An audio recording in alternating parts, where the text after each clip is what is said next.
स्वामी समर्थ. अवधूत चिंतन श्री गुरुदेव दत्त. आणि हा आहे आमचा शंभू. याला बोलायचं आहे तुमच्यासोबत. श्री स्वामी समर्थ. अवधूत चिंतन श्री गुरुदेव दत्त. दिगंबरा दिगंबरा श्रीपाद वल्लभ दिगंबरा. तर आजचा दिवस तुमचा खूप छान जावा आणि स्वामी कृपेने तुमच्या सर्व चांगल्या इच्छा महाराज नक्कीच पूर्ण करत, अशीच मी महाराजांच्या चरणी प्रार्थना करते. तर बघा, जे चॅनलवर पहिल्यांदा आले असतील त्यांनी नक्कीच सरिता 24 स्वामी आणि स्वामी इच्छा या चॅनलला लाईक, शेअर आणि सबस्क्राईब करायला विसरू नका, जेणेकरून असे सुंदर व्हिडिओ तुमच्यापर्यंत सर्वप्रथम येतील. चला तर मग आपण आजच्या व्हिडिओला सुरुवात करूया. तर बघा, 10 फेब्रुवारी तर म्हणजे परवाच्या शनिवारपासून येत्या रविवारपर्यंत म्हणजेच 18 फेब्रुवारी 2024 या वेळेमध्ये गुप्त नवरात्री सुरू झालेली आहे. तर गुप्त नवरात्री म्हणजे काय? पहा, वर्षातून 2 गुप्त नवरात्री असतात आणि 2 मुख्य नवरात्री असतात. तर ह्या आपल्याला शारदीय नवरात्रोत्सव माहिती आहे, चैत्र नवरात्र माहिती आहे. त्याचप्रमाणे गुप्त नवरात्रीचं सुद्धा खूप महत्त्व आहे. या गुप्त नवरात्रीमध्ये जास्तीत जास्त ज्यांना साधना करायची आहे तर ते ही साधना गुप्तपणे करत असतात. तर ह्या गुप्त नवरात्रीमध्ये केलेली सेवा आई भगवतीला खूप प्रिय असते.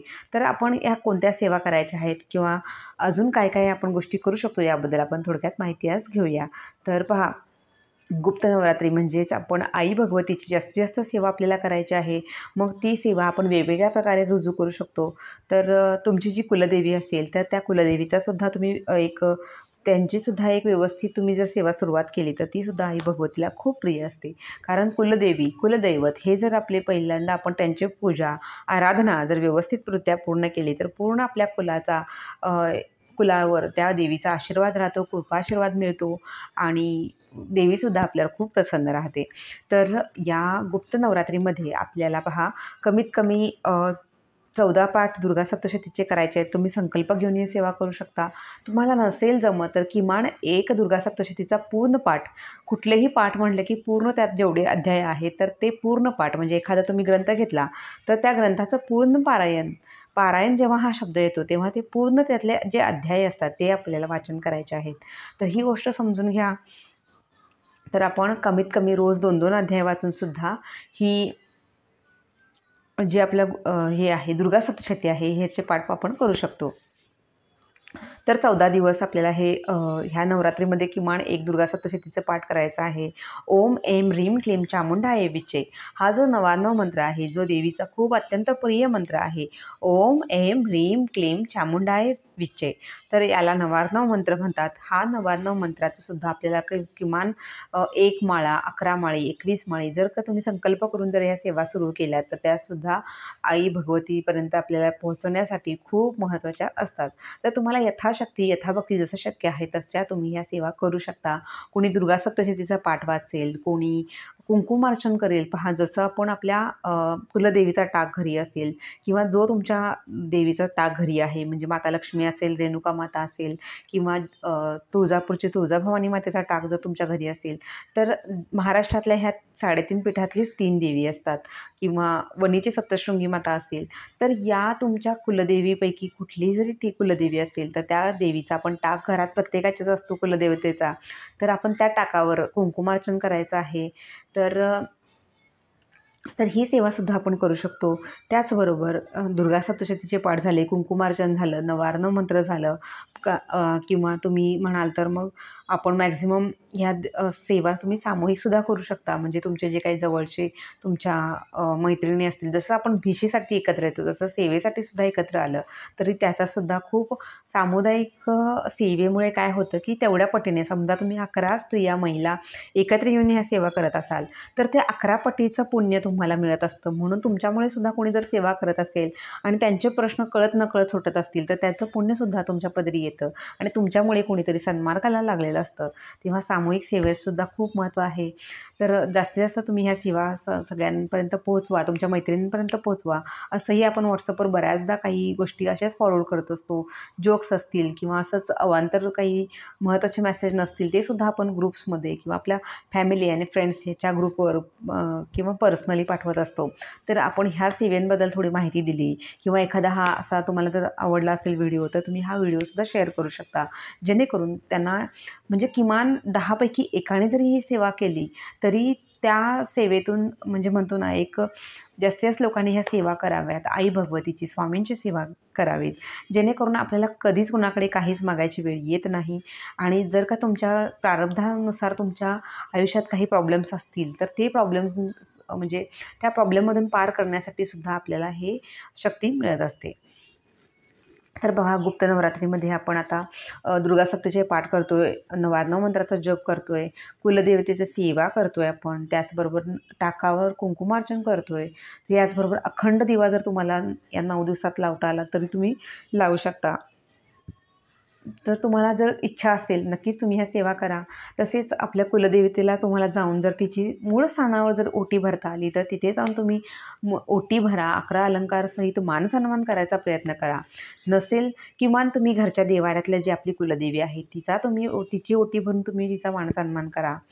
तर तसेच तुम्ही तुमच्या गावातली जी ग्रामदेवता असेल किंवा देवीचं मंदिर असेल, मग ते दुर्गामातेचं असेल, महालक्ष्मीचं असेल, अंबाबाईचं असेल किंवा अजून कुठली तुमची ग्रामदेवी असेल, तर त्या देवीचा मानसन्मान तुम्ही तिची ओटी भरून खणा. नारळाने ओटी भरा.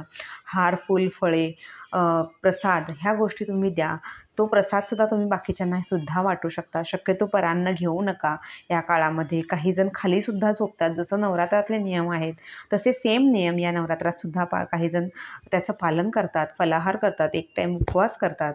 तर यथाशक्ती यथाभक्ती ज्यांना जसं शक्य आहे तसं करत असतात. तर तुम्ही जमिनीवर झोपणे किंवा ब्रह्मचर्याचं पालन करणे, तर ह्या गोष्टींमुळे आपल्या या सेवा साधना खूप उत्कृष्ट पद्धतीने साध्य होत असतात आणि त्या देवींपर्यंत पोहोचत असतात. आणि तुमच्याही आयुष्यात कुठलेही प्रॉब्लेम्स असतील तर त्या प्रॉब्लेम्सवर तुम्हाला काहीही सांगण्याची गरज येत नाही. ते तुमचे प्रश्न हळूहळू सुटत असतात. त्यासाठी गरज असते ती आपल्या सातत्याने जी आपली सेवा आहे तर ती करण्याची. पहा, ह्याचबरोबर आपण कुमारिका पूजनसुद्धा करतो. तर तुम्ही कुमारिका तुमच्या म्हणजे ते आपण म्हणतो ना, आपण लहान मुलींना घरी तुम्ही बोलवून त्यांची पूजा करू शकता, त्यांना खाऊ देऊ शकता. तुम्हाला जेवढ्या शक्य आहेत 9 कुमारिका, तर नवदुर्गाच्या रूपात त्या कुमारिका तुमच्या घरी येऊन भोजन करून जातील किंवा प्रसाद घेऊन जातील, ग्रहण करतील, तुम्हाला अनेक आशीर्वाद देतील. तर तुम्हाला जर शक्य असेल तर नक्कीच तुम्ही या नवदुर्गांना घरी बोलवून तुम्ही या कुमारींची पूजा करून त्यांना तुम्ही यथाशक्ती त्यांना तुम्ही प्रसाद खायला द्या. तुम्ही यथाशक्ती जे काही दान तुम्हाला जमेल तेही तुम्ही आपण देऊ शकतो. तर ह्या सर्व सेवा आई भगवतीपर्यंत पोहोचत असतातच. तर गरजूंना मदत करा. त्याचबरोबर अन्नदानाचं सुद्धा खूप महत्त्व आहे. तुम्हाला जर शक्य नसेल घरी काही करणं, तर तुम्ही ती शिधा तुम्ही जवळच्या त्या मंदिरात देऊ शकता, तिथल्या ब्राह्मणांना देऊ शकता किंवा तुमच्या आसपास असं काही गरजू लोकं असतील ज्यांना खरंच खूप प्रॉब्लेम्स आहेत, तर त्यांना तुम्ही काही मदत करू शकता. त्यांना अन्नदानासाठी तुम्ही मदत करू शकता. त्यांना तुम्ही कोरडा शिधासुद्धा देऊ शकता. आणि तुम्हाला माहिती आहे की ते खरंच खूप गरजू लोक आहेत, तर त्यांच्यापर्यंत तुम्ही ह्या सेवा नक्की रुजू करा. या काळामध्ये तुमच्या घरी कोणी आलं असेल तर त्यांना खायला प्यायला द्या. किमान तुम्ही आर्थिक मदत करत नसाल तर तुम्ही किमान खाऊ पिऊ घालून तर त्यांचा आत्मा तुम्ही समाधानी करू शकता. तर ह्यासुद्धा सेवा आपल्या जेवढ्या होतील तेवढ्या आपण करू शकतो. आणि आपल्यामुळे कुणाचंही मन दुखावू नये, ही सुद्धा खूप महत्त्वाची सेवा आहे. एखाद्या पारायणापेक्षा सुद्धा श्रेष्ठ ही सेवा असते. त्यामुळे आपल्या घरच्यांना, जवळच्यांना घालून पाडून बोलणे, टोचून बोलणे किंवा एखाद्याबद्दल चर्चा करणे, तर ह्या गोष्टी थांबवून आपण जास्तीत जास्त मौन जर तुम्हाला ह्या काळात साधता आलं, गरजेपुरतंच बोलायचं, गरजेपुरतंच आपण संभाषण करू शकतो. आणि इतर काळामध्ये जास्तीत जास्त आपण मौन धारण करून जास्तीत जास्त आपल्या आई भगवतीचं नामस्मरण आपण करू शकतो.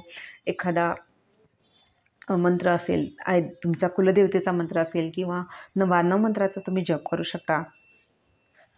तर अशा प्रकारे सॉरी, या गुप्त नवरात्रामध्ये आपण आई भगवतीची, दुर्गामातेची भरपूर सेवा करूया आणि आई भगवती तुम्हा सर्वांचे सर्व संकट दूर करू देत. तुम्हाला तुमचे जे काही प्रॉब्लेम्स असतील किंवा अजून काही तुमच्या चांगल्या इच्छा असतील तर त्या आई भगवती त्या पूर्ण करू देत, अशीच मी देवीच्या चरणी प्रार्थना करते. आणि व्हिडिओ आवडला असेल तर नक्कीच लाईक, शेअर आणि सबस्क्राईब करायला विसरू नका. किमान तुम्ही हे ओरली सगळ्यांना सांगा, जेणेकरून ते सुद्धा तुमच्यामुळे सेवा करायला सुरुवात करतील आणि त्याचे अनन्यसाधारण त्यांच्याही आयुष्यात खूप सुंदर असे म्हणतो ना, पॉझिटिव्ह बदल नक्कीच पाहायला मिळतील. तर या नवरात्रीमध्ये आई भगवती तुमच्यावर भरपूर कृपा करू दे. कारण देवीचं तत्त्व खूप पटीने पृथ्वीवर यावेळी सगळ्यांना मिळत असतं.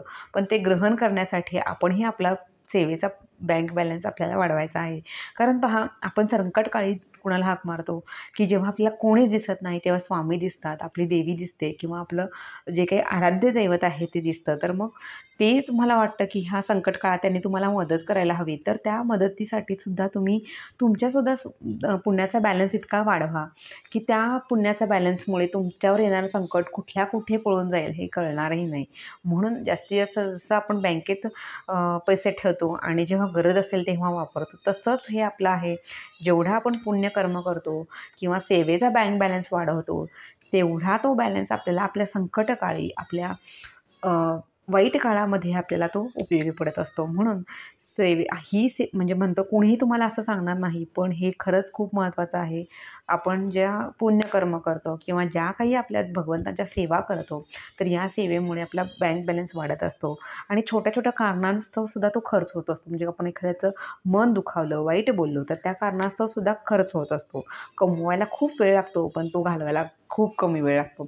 म्हणून जास्तीत जास्त आपण नामस्मरण आणि चांगले-चांगले आपले जे काही सेवा आहेत, ह्या सेवेमध्ये स्वतःला बिझी करून ठेवायचं आहे. महाराजांना, आई भगवतीला प्रार्थना करायची आहे, की सतत आम्हाला संत संगती मिळावी, सतत तुमचं स्मरण आम्हाला घडावं, अशी आपण प्रार्थना करावी आणि माझ्याकडून, माझ्या कुटुंबाकडून जास्तीत जास्त सर्वजण सेवेकरी बनावेत आणि तुमच्या सेवा घडाव्यात आमच्याकडून, अशीच आपण प्रार्थना नेहमीच करायची असते. चला तर मग झालेली सर्व सेवा आई भगवतीच्या आणि स्वामींच्या चरणी अर्पण करून मी आपली रजा घेते. चला तर मग परत एकदा भेटू अशाच सुंदर व्हिडिओसह. तोपर्यंत सर्वांना श्री स्वामी समर्थ.